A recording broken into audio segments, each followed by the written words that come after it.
Wednesday's protest by Trump supporters at the U.S. Capitol building has been described as an eye-opener by several persons in the United States and across the world.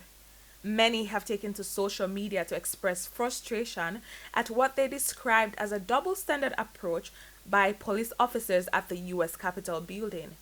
People of color are especially outraged.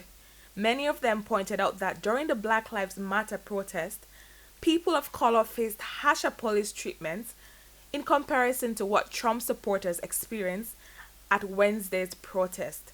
U.S. President-elect Joe Biden is also in agreement.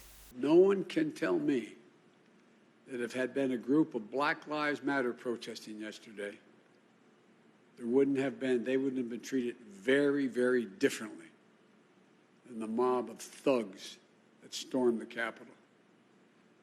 We all know that's true, and it is unacceptable.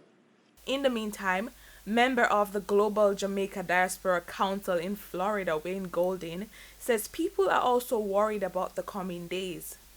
Yesterday, you're seeing images of even people would say law enforcement who actually facilitated some of these folks.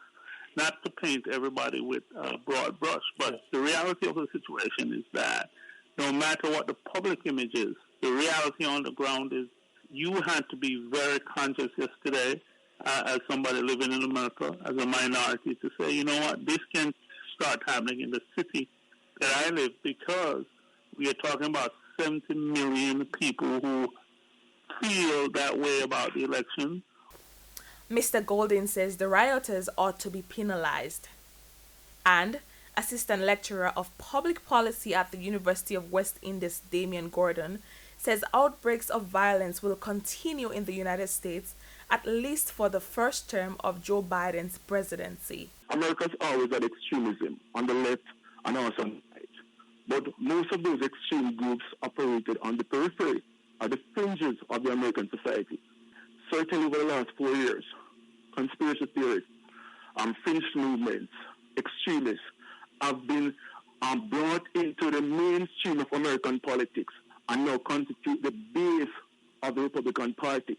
So what we saw yesterday will be the face of the Republican Party over the next 4 or 5 years. Oluwafunke Baisha, Frontline News.